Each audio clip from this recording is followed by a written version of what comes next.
Hello, നമസ്കാരം. എല്ലാവർക്കും സുഖമല്ലേ? ഞാൻ ഇന്നൊരു പുതിയ വീഡിയോയുമായിട്ടാണ് വന്നിരിക്കുന്നത്.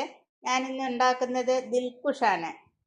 ദിൽഖുഷ് എങ്ങനെ ഉണ്ടാക്കാമെന്ന് നമുക്ക് നോക്കാം. ദിൽഖുഷ് ഉണ്ടാക്കുന്നതിന് വേണ്ടി ആദ്യം നമുക്കൊരു മാവ് കുഴച്ച് വെക്കണം.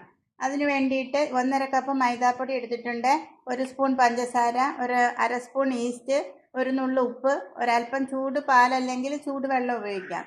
പിന്നീട് ഇതിനൊരല്പം എണ്ണയും, 1 സ്പൂൺ എണ്ണയും ആവശ്യമുണ്ട്. ആദ്യം ഈ മാവ് കുഴച്ച് 1 മണിക്കൂറെങ്കിലും ഇത് റെസ്റ്റ് ചെയ്യാൻ വെക്കാം. മാവ് പൊങ്ങിയതിന് ശേഷം നമുക്ക് ബാക്കി ഉണ്ടാക്കാം. ഇനി അതിൻ്റെ ഫില്ലിങ്ങിന് വേണ്ടിയിട്ട് ഞാൻ കുറച്ച് തേങ്ങ തിരുകി വെച്ചിട്ടുണ്ട്. പിന്നീട് കുറച്ച് ഡ്രൈ നട്ട്സും ഉണ്ട്, കുറച്ച് ഡ്രൈ ഫ്രൂട്ട്സും ഉണ്ട്. ഇത് പിസ്ത, അണ്ടിപ്പരിപ്പ്, കപ്പലണ്ടി, ബദാം, ഇതാണ് ഡ്രൈ നട്ട്സ് ആയിട്ടുള്ളത്. പിന്നെ ഫ്രൂട്ട്സ് ആയിട്ട് ഇത് ഈത്തപ്പഴം ഞാൻ ഞുറുക്കി വെച്ചത്, ഇത് അത്തിപ്പഴം ഞുറുക്കി വെച്ചത്, ഇത് ചെറി ഞുറുക്കി വെച്ചത്, ഇത് മുന്തിരി. ഇതെല്ലാം എൻ്റെ കയ്യിലുള്ളത് കൊണ്ട് ഞാൻ ചേർക്കുന്നു. നിങ്ങൾ ഇതിലേക്ക് തേങ്ങയും പഞ്ചസാരയും ചേർക്കുക. തേങ്ങയും അവിലും പഞ്ചസാരയും ചേർത്തോ അല്ലെങ്കിൽ ഇതുപോലുള്ള നട്ട്സോ ഫ്രൂട്ട്സോ കയ്യിലുള്ളത് ചേർത്ത് അതിന് ഫില്ലിംഗ് ആയിട്ട് മിക്സ് ചെയ്ത് വെക്കാം. ഇതെല്ലാം ഒന്ന് പൊടിച്ച് ഇതെല്ലാം കൂടെ ഒന്ന് മിക്സ് ചെയ്ത് വെക്കാം. ആദ്യം ഒരു പാത്രത്തിലേക്ക് ഈ മാവ്, നമ്മളെടുത്ത് വെച്ച മാവിടണം. ഇതിലേക്ക് 1 സ്പൂൺ പഞ്ചസാര, 1 നുള്ളു ഉപ്പ്, 1/2 സ്പൂൺ ഈസ്റ്റ്, ഇത്രയും ചേർത്ത് ഇതിലേക്ക് ഈ ചൂട് പാലൊഴിച്ച് മാവ് കുഴച്ച് വെക്കാം.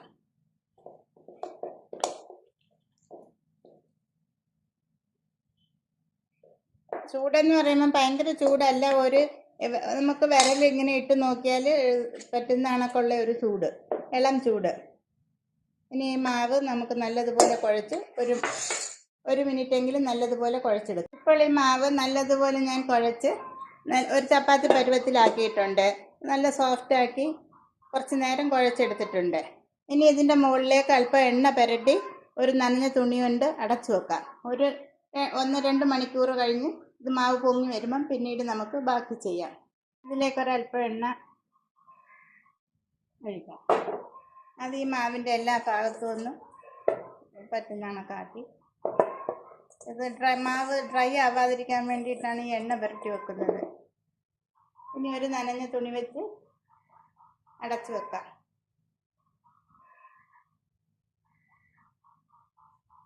അത് വെച്ച് മൂടി ഇനി ഒരു അടപ്പ് വെച്ച് അടച്ച് നമുക്ക് വെക്കാം. ഇപ്പം നമ്മുടെ മാവ് ഡബിളായി വന്ന് ഞാൻ അതിനെ ഒന്ന് കുഴച്ച് വീണ്ടും ഒന്ന് കുഴച്ച് വെച്ചിട്ടുണ്ട്. ഇനി ഇതിനെ ഒരു 2 പാർട്ടായിട്ട് വീതിച്ച്, ഒരു വലുതും ചെറുതുമായിട്ട് 2 ആക്കി എടുക്കുന്ന, എന്നിട്ട് 2 നമുക്ക് സെപ്പറേറ്റ് പരത്തിയെടുക്കണം.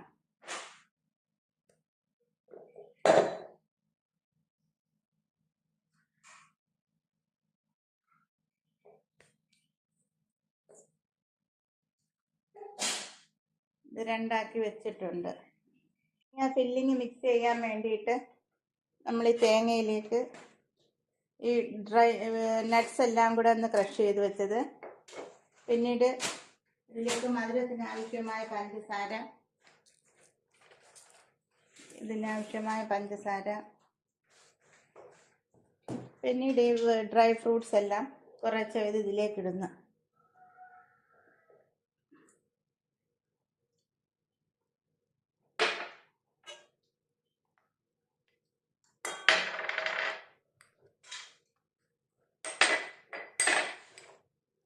ഇനി ഇതെല്ലാണ്ട് മിക്സ് ചെയ്ത് വെക്കാം. ഇതിൽ 2 ഏലക്കയും കൂടെ ഞാൻ ചതച്ചിട്ടിട്ടുണ്ട്. ഇതെല്ലാണ്ട് മിക്സ് ചെയ്ത് വെക്കാം.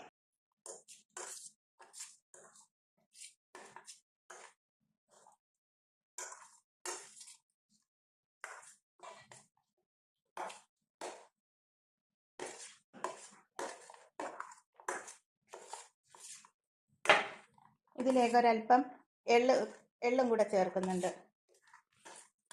ഇതെല്ലാം നമ്മുടെ കയ്യിലുണ്ടെങ്കിൽ മാത്രം ചേർത്താൽ മതി.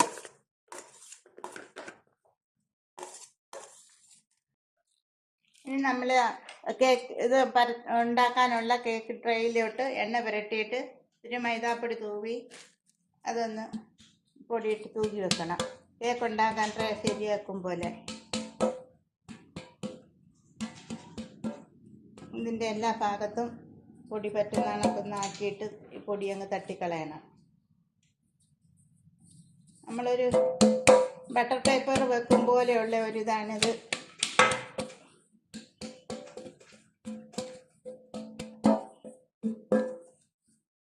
ഇങ്ങനെ ചുറ്റിയെടുത്ത് വെക്കാം. നമ്മൾ അതിൽ നിന്ന് വലിയ ഒരു ഉരുള എടുത്ത് കുറച്ച് മൈദാപ്പൊടി തൂവിയിട്ട് ഇത് ചപ്പാത്തിയുടെ പോലെ പരത്തണം. നമ്മളെ പാത്രത്തിനകത്ത് ഇരിക്കത്തക്ക വലിപ്പത്തിൽ.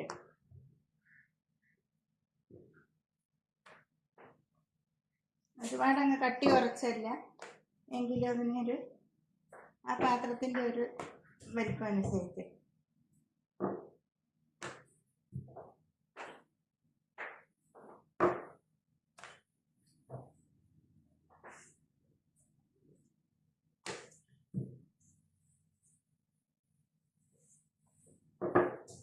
അങ്ങനെ രണ്ടെണ്ണം നമ്മൾ അങ്ങനെ പരത്തിയെടുക്കണം.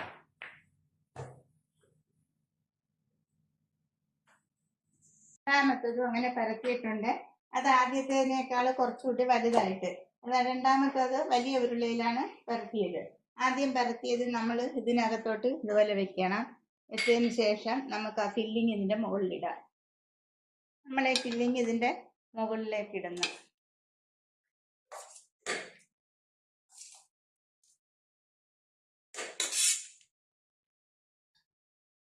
ഇതിൻ്റെ നടുഭാഗത്ത് തന്നെ ഇടണം, ഏറ്റവും അരിവിലോട്ട് പോവാതെ. അത് നമുക്ക് എന്നിട്ട് ഇതിൽ നിരത്തി വെക്കണം.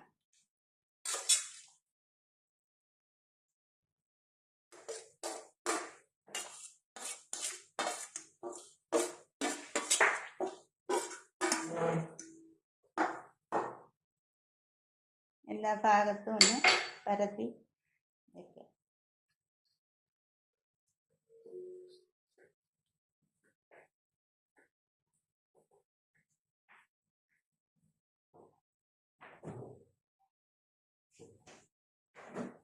ശേഷം നമ്മൾ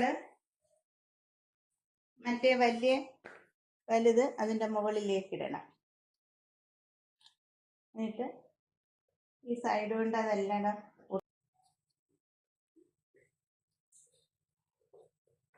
വെള്ളം തൊട്ട് വേണമെങ്കിലും ഒന്ന് ഒട്ടിക്കാം, ഇല്ലെങ്കിലും ഒന്ന് നല്ലതായിട്ട് പ്രസ് ചെയ്ത് ഒട്ടിച്ചാൽ മതി.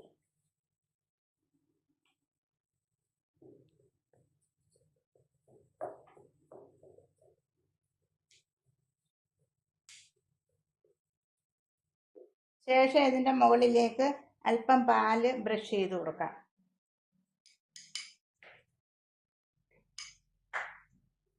വെള്ളം ആയാലും മതി, കുഴപ്പമില്ല.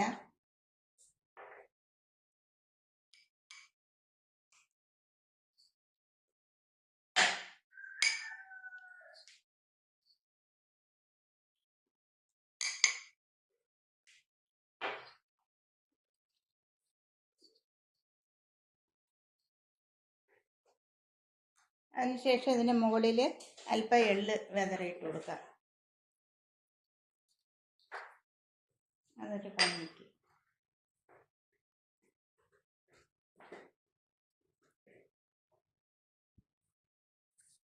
ഇനി ഇത് അരമണിക്കൂർ വീണ്ടും ഒന്ന് അടച്ചു വെക്കണം. അടച്ചു വെച്ച് അരമണിക്കൂറിന് ശേഷം നമുക്കിത് ബേക്ക് ചെയ്തെടുക്കാം. ഇതിപ്പം അരമണിക്കൂറായി ഇങ്ങനെ വെച്ചിട്ട് ഇതിപ്പം വീണ്ടും പൊങ്ങി വന്നിട്ടുണ്ട്. ഞാനിത് ഓവനിലാണ് ഇത് ബേക്ക് ചെയ്യുന്നത്. 25 മിനിറ്റ് 180 ഡിഗ്രിയിൽ 25 മിനിറ്റാണ് ഞാൻ ബേക്ക് ചെയ്യുന്നത്.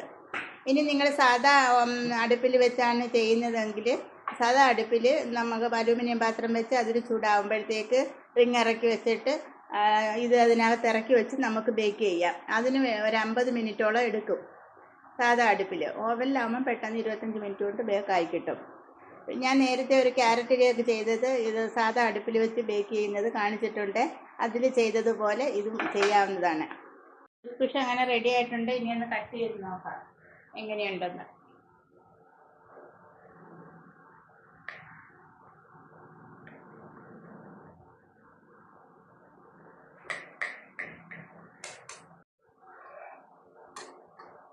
നമ്മുടെ ദിൽഖുഷ് നല്ല അടിപൊളിയായി വന്നിട്ടുണ്ട്. നല്ല സോഫ്റ്റാണ്.